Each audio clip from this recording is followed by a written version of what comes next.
75% of people who feel harassed at work never report it to the employer. That's according to the Equal Employment Opportunity Commission, as well as the Society for Human Resources Management. And there's a lot of reasons why people don't report harassment to their employers.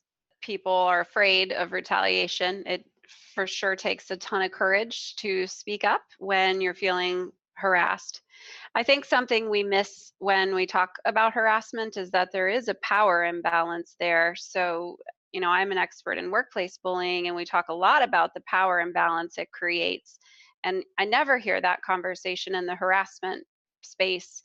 But if you're being harassed, there's a power imbalance. So there's a psychological component of harassment that is another reason people aren't speaking up. It does really take a lot of courage.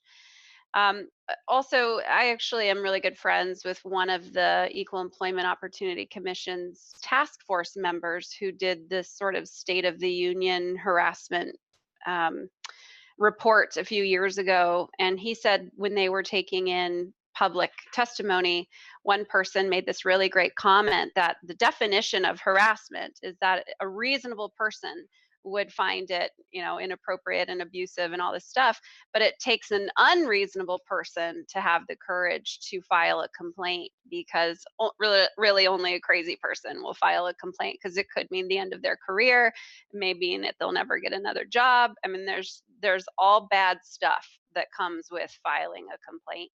It's not an irrational fear. So employers are looking for employees who get along well with others, who, keep their head down and do their work and are productive.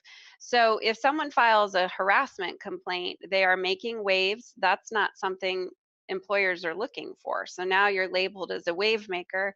It looks as though maybe you couldn't tolerate it. Maybe you have thin skin.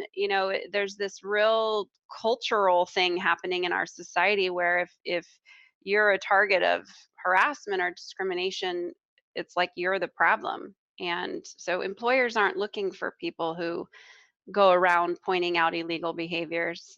That's why we have whistleblower laws. We have to have a law around whistleblowing because of the similar kind of things. And then lastly, I'd say organizations let a lot of other bad behaviors happen, like workplace bullying or incivility, or even just simple violation of the core values. If an organization lets these other bad behaviors happen, they are sending the message that behavior is irrelevant. So the employer is sending the message that it doesn't matter if somebody is engaging in bad behavior. So as an employer, you're discouraging people from speaking up if you're not addressing these other behaviors that may be legal, but hurting the organization.